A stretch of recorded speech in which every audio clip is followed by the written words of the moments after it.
we're joined from Cairo by Mr. Hany El Gamal, the researcher in regional and international affairs. Mr. Gamal, welcome to Qnews. Sir, do you think the violence in Suwaida has ended with the truce agreement, or is it likely to return?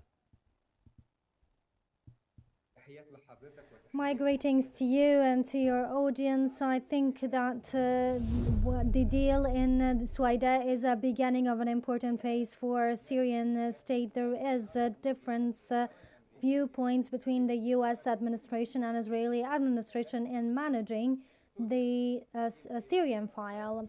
Maybe Netanyahu's crazy desires, as described by the U.S. administration, was able to rearrange the Syrian issues and mix it with the U.S. administration's file in regards to Suwaida, which has an ethnic private nature for Druze, and it may be it could have been a reason to erupt clashes between different factions in Syria. Therefore, these irresponsible movements by Israel and intervene by this way in Syria, in addition to striking the Syrian authorities, put the U.S. administration in an embarrassment, as they see Ahmed Shara is the one leading the transfer or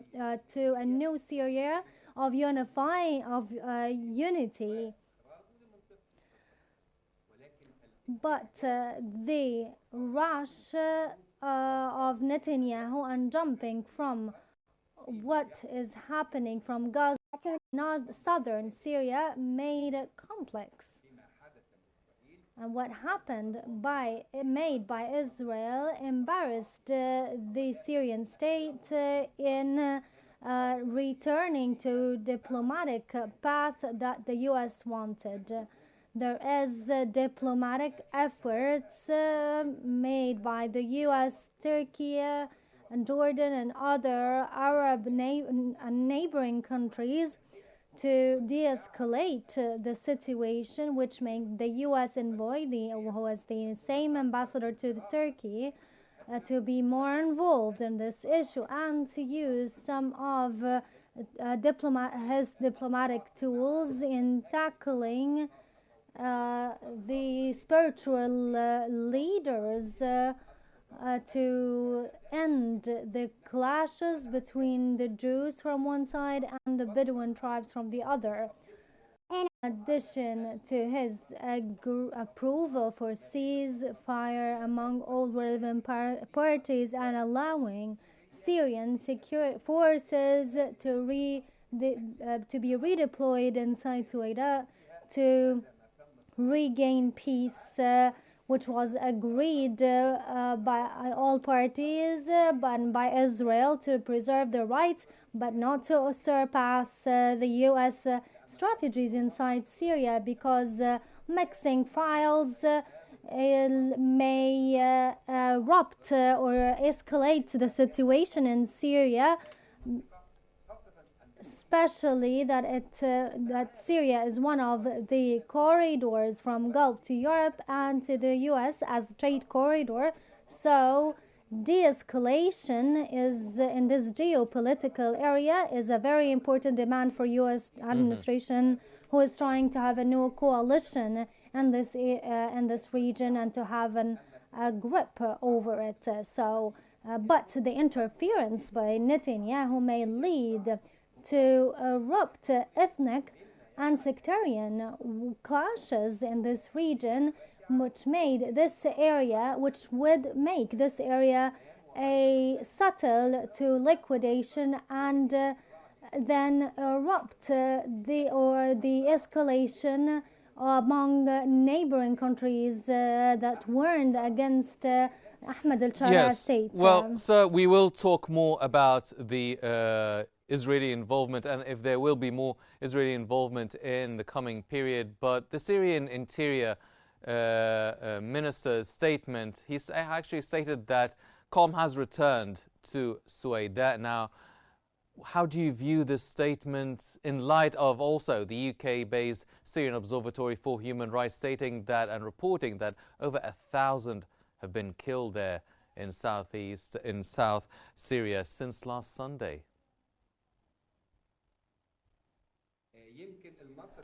Maybe the Syrian Observatory and in UK announced that about 940 murders, or that was not, this is not a small number. Maybe it's not approved from a Syrian authority, but you know that Syria is dismantled, so it's accepted in this sectarian clashes, regardless of the number of the death toll. It's difficult to happen in such a province because they are neighbors.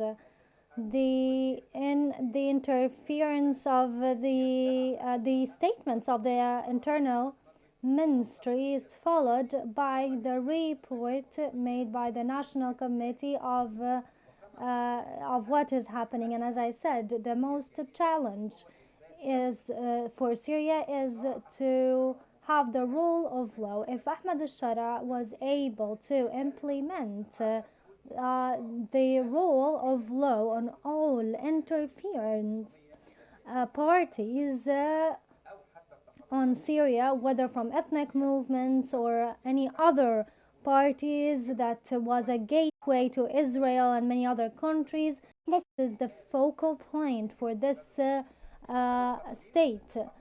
If the report that Mr. Ahmed al-Shara had on the North Syria and coastal Syria, I think there is having an immediate punishments for violators and those who are trying to erupt the clashes have to be held accountable. If this were to happen, I think that will be applied to Sueda as well. So I think that the investigation demanded by many parties, internally and externally, asserts its the crucial importance of this. Therefore, everybody has to be under the rule of law. What about Israel, sir? Do you expect Israel to stop targeting the Syrian territory in the coming period, respect the ceasefire?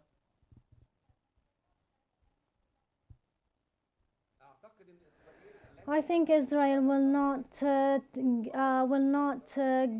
stop in this regard, but with the coordination with the U.S. Administration, after the difference of points of view in this crisis, the Israeli existence and redeployment inside Sueda warrants there is desires for Israel to extend in this region, therefore undermining Mr. Ahmed al-Shara's power in this area. The point here, if Ahmed al-Shara will be able to use or to extend his powers and protect Syrian borders in face of Israelis' intervention, or there will be more challenges Syria would witness, especially after warnings that Arab Bedouin tribes will head north and clash with Qasab groups that have some disagreements with the U.S. administration. Maybe it would be a new eruption of new clashes if Ahmed al-Shara wasn't able to, in a short time, wasn't able to prove themselves as being the most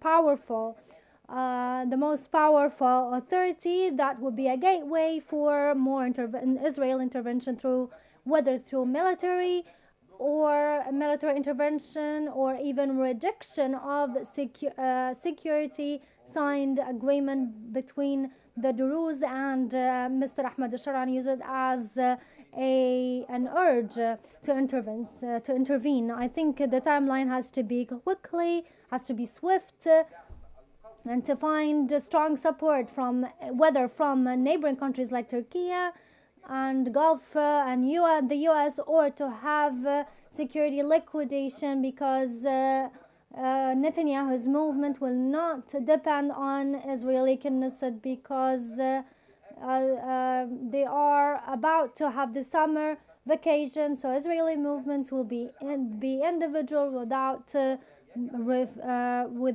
going back to the Knesset. So I think the hunger that Netanyahu is causing in Palestine may cause explosion in the region, which would have dire consequences on the whole entire region. Mr. Gamal, now a lot of people and observers are pointing the fingers at Israel, saying that they actually played a big role in fueling the situation in Sweden. Now, could the relationship between Trump and Netanyahu face serious tensions in the near future because of Syria, or is this not even an option? Tension. I think the tension will be according to how Netanyahu will go out of context. The U.S. drew for him. Maybe it will be aligned with the U.S. policy in the Middle East, as they support Israel's extension in the Middle East. As Trump said, the Israeli demographics has to expand. So I think that Netanyahu's movements that against Iran was with U.S. support. But there is Arab and U.S. desires to transfer Syria to a model that they can tackle with Netanyahu's intervention. The uncoordinated intervention with the U.S.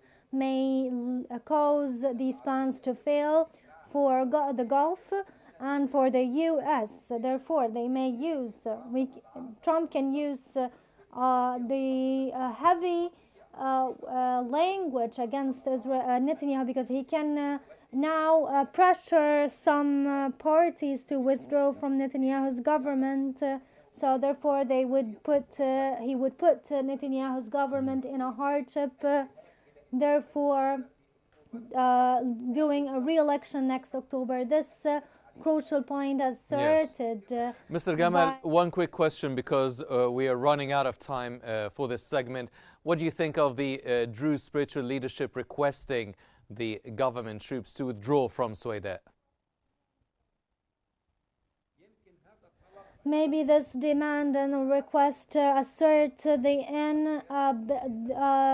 is no trust between the leaders and the Syrian state that didn't use the rule of law until now in regards to the violation of North Syria. So they feel warned of the lack of punishment, the lack of accountability for perpetrators of the violations. Those asserts there is no safeguard between within Syria, because those who's taking care of things in Syria are not citizens, but are some mercenaries, wherein some radical groups, whether in ISIS or other jihadist groups, these groups that supported Ahmed Shara's presence. So there is no, they feel there is no national spirit in tackling these problems. It has 4 scenarios they cannot deal with. Maybe this outthrowing them, engaging them, or having some special services away from Syrian people, because the army is being born amid Syria, and it's not something externally for those who use this idea to use it in mercenaries' ideas. Yes. Mr. Hany El Gamal, the researcher in regional and international affairs, thank you very much, sir, for joining us here on Q News.